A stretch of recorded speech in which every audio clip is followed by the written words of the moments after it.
How's it going, everyone? My name is Lellowblade. Welcome to the tutorial. Today I'm going to be showing you how to make a semi-automatic cocoa bean farm.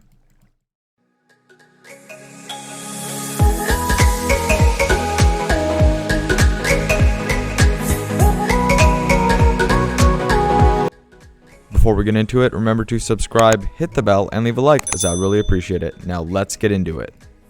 So as you can see here, this is the design for the semi-automatic cocoa bean farm. You have a 3x12 pallet of jungle logs which your cocoa beans are on. And the basic mechanism of this farm is that these logs will be temporarily moved and then moved back, knocking off all your cocoa beans into this water stream here. From the water stream, they'll go into the hoppers and then find their way to your chest down here. The rates you can expect from this farm are roughly a yield of a little over 1 stack of cocoa beans per harvest. Keep in mind you do have to replant manually after each harvest. Again, this is semi-automatic. It is a fairly simple farm. It's very cheap, easy to build, and follow along and I will show you how to build one of these for yourself. First of all, let's see this farm in action. As you can see, all you have to do is press this button. As you can see, the logs went right, then went back left. All of your cocoa beans fell down into this water stream and therefore filtered into the hoppers here. And now, as you can see, they are filtering their way into your chest. So yeah, that was the mechanism of the farm in action. Again, very simple, very easy.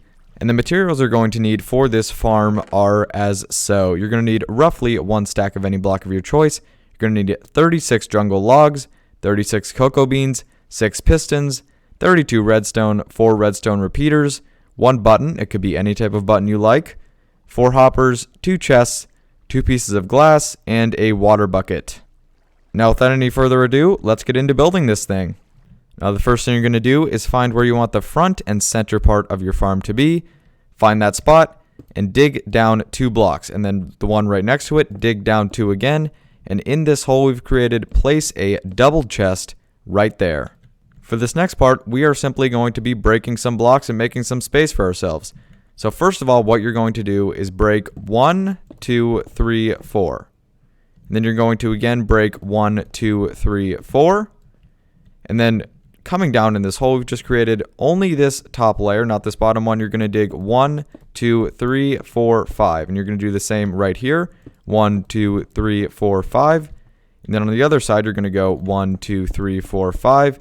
And finally, 1, 2, 3, 4, 5 on this side. So you should have this area dug out like so. Alright, next you're going to take your hoppers and shift click them into the back of your double chest. You should have 1 on each side of the double chest. Both of the nozzles should be facing into the back of the chest. Then you're going to take your other 2 hoppers and shift click them into the back of these hoppers. So no matter what, your flow should be going this direction towards the chest.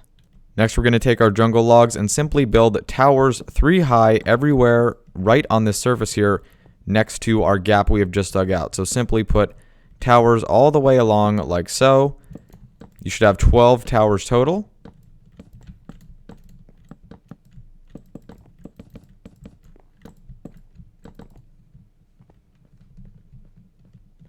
It should look like this. Now you're going to take your pistons and get in this kind of angle so that you can have your pistons facing towards the wood here. You're going to place 1 and then again on top of it 2. And then you're going to have to get up a little bit 3. So the wood part should be facing towards your jungle logs of the pistons like so. Now coming over to the other side, we're going to skip a block on this side and put our pistons the same exact way. Again, skip a block and then we're going to go 1, 2, 3 like so. Your piston work should look like this. Next thing you're going to do is come around behind your pistons and put a block here and then a block here. So you should have a little stairway design like this. Again, this is block of your choice. Block here, like so. Next, you're going to put a piece of redstone dust under this block here, on this block, and then again on this block. And we're going to go over to the other side and do the exact same thing. So again, a piece of redstone under this block, on this block, and then on this block. Now we're going to count 1, 2, 3 from the pistons on our left side here, and on this third block we're going to build up 2 like so. Then we're going to come around to the back, place a block here like so, take our redstone dust and place a redstone dust on this block, down here, bring it all the way along right here until it connects up with this we have created like so. Now again with our redstone dust, we're going to bring 1, 2 like so, and then count 1, 2 again. For this next part, we're going to be alternating between our redstone repeaters and redstone dust, so just watch carefully and follow along. So first, take your repeater, place it right here, and right click it until the dial is all the way to the back. Then you're going to take your redstone dust and go 1, 2, 3, 4. Take another repeater and again dial it all the way back. Redstone dust 1, 2, 3, 4, and again a repeater dialed all the way back. Your redstone should look like this so far. Now to finish off the redstone here, we're going to once again go 1, 2, 3, 4. We will place another repeater, dial it all the way back. And then now we're just going to bring our redstone dust in a little bit of a loop like this so that it connects up to this dust here. And with that, you have completed your redstone work. I'll do a quick little go around. Your redstone work should look like this. So now to top off the mechanism, we're going to place a button right here on this block that we placed. And now simply all we have to do is right click the button, pushing it. And as you can see, the logs will slide right and then slide left. And it is perfectly timed so that nothing gets jammed. It slides right and then slides back left. And then those pistons retract, resetting it for your next harvest. Again, one more time in action.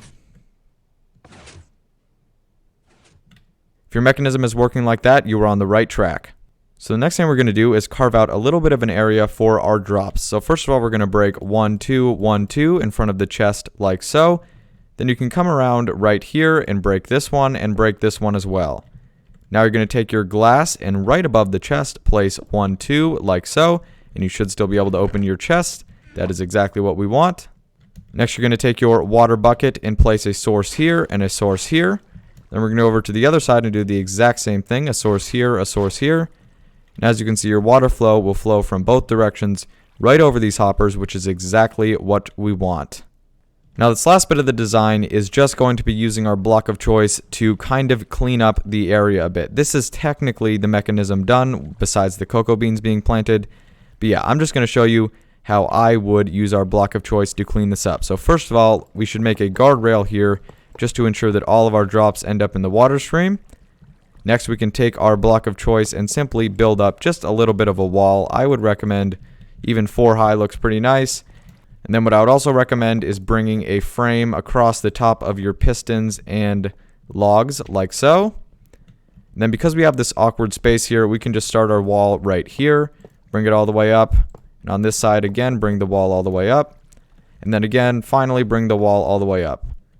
Now I know I went through that quickly, but as you can see, it's fairly simple. We just brought walls up, a little frame on the top, walls up, and then a nice little guardrail here. And I personally like to bring this out one more for a few reasons. First of all, I think it looks nicer. Second of all, it helps to hide this redstone here. And for symmetry purposes, I like to do that on the other side as well, so like so. And now truly the last thing we have to do is simply take our cocoa beans and just place them along every single log. And the good thing about cocoa beans is that they grow very, very fast. So as soon as you have a harvest, you'll probably keep this near your base if you're building this in survival. You'll harvest it, replant it, and pretty much guaranteed the next time you come back, as long as it's like 20 minutes later, you'll have another fully grown stash ready for another harvest. And so there you go. That is your semi-automatic cocoa bean farm, completely built, finished, as you can see. Come around the back for one final look at the redstone work. And even though our cocoa beans are not fully grown yet, we'll just watch it harvest one more time to ensure that it works well. We will click the button. As you can see, all of our cocoa beans go flying off right into the water here. The piston sent the logs forward and then back. This piston once again retracted, ready for the next harvest. As you can see, we lose no drops at all in this farm, none in the front, none in the back. It's all going down, filtering in, and what you would do is simply plant back your cocoa beans. And with that being said, you have reached the end of the tutorial. I hope this video was helpful, as that is always the #1 goal. Thank you so much for watching. Be sure to subscribe and hit the notification bell so you don't miss a thing. Drop a comment if you have any questions, concerns, or need any clarification on anything shown in this video. If this video helped you, slap a like on it because it really helps me out a bunch. Check out my second channel, Lellowblade Extras, for even more Minecraft content. Follow me on Twitter and Instagram @Lellowblade for more updates and clips. I have been Lellowblade, and until next time, peace. Through the wastelands, through the